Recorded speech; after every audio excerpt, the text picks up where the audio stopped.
Over 20 million people cruise each year, with new cruisers making mistakes costing them hundreds, if not thousands of pounds. Well, not anymore. In this video, I'm going to tell you money saving methods that you can use to save yourself some extra cash on your next cruise. I work on board and I just assume everybody already knows this sort of information, so I don't share the most powerful advice out of fear that most people already know it. So I'm going to start with the biggest mistake I see new cruisers make, teaching you all the inside secrets, which starts before you even embark on your first cruise. Embarkation day is extremely stressful. There's a lot to think about, which is why so many people make this mistake, but it's so simple to correct. I made this rookie error on my first ever cruise. I'll make sure to never do this mistake again, which is guests packing their passport into their checked luggage. Now, this may not seem like a huge deal, but if you, just by accident, pack your passport into your suitcase, it can delay you embarking the cruise ship for numerous hours. This is because you need your passport at the check-in desk at the cruise terminal. This is where you get your cruise card, which is vital on your cruise holiday. It's used as your room key and how you pay for everything while you're on board. And as soon as your suitcase is given to the cruise staff, it is very quickly taken on board. So any important documents needed are put with the hundreds of other suitcases. So it's not as simple as just retrieving your case, as it slowly works its way up from the crew area all the way up to your cabin. You also can't embark a cruise ship without your passport, because if you miss the cruise all aboard time, the ship will not wait for you, and it's not uncommon to see distraught guests left behind at the port. Is someone that has missed the boat.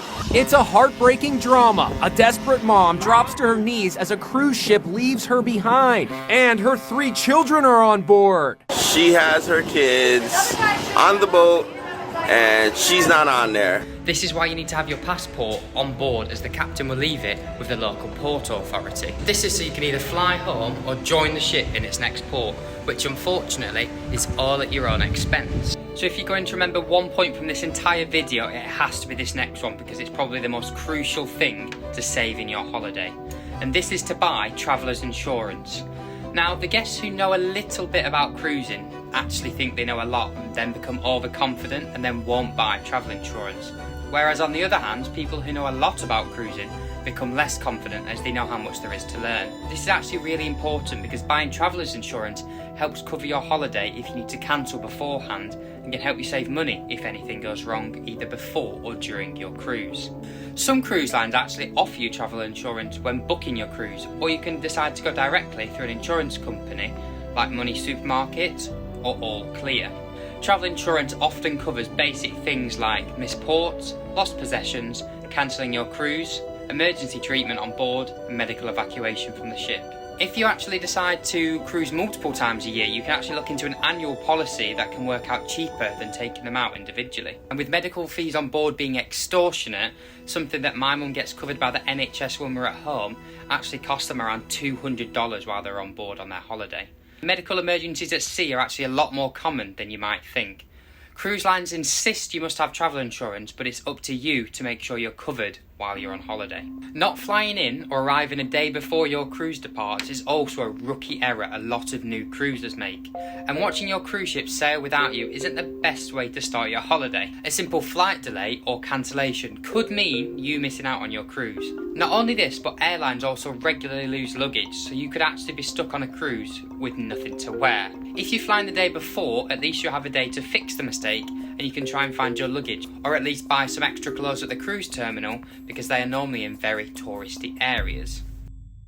Now, if you like a drink whilst on holiday, alcoholic or not, listen up, as this is one of the more common mistakes I see both new and regular cruisers make, which really frustrates me, because cruise lines actually trick you into paying more money when you're on board, which you could easily avoid if you knew this inside tip. Please buy your drink packages and extras online as you're booking your cruise.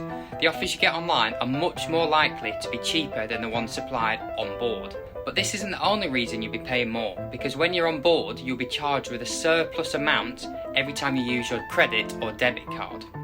Each cruise line is obviously going to have a varying percentage which is added, but this can easily add up no matter what the percentage if you're unaware of this sneaky tactic that cruise lines use. On the majority of cruise lines as well, drinks packages may only be used by the individual who bought it, so if you're thinking about sharing a package to make it cheaper, I'd think again, because anyone found sharing their drinks package may have it cancelled without any refund, which isn't ideal. To combat this, cruise lines usually make all guests sharing a cabin purchase the same drink package. Sneaky, I know. 12 to 15 drinks is usually around the limit of alcoholic drinks per day, and some cruise lines won't allow guests to use their drink packages at certain times.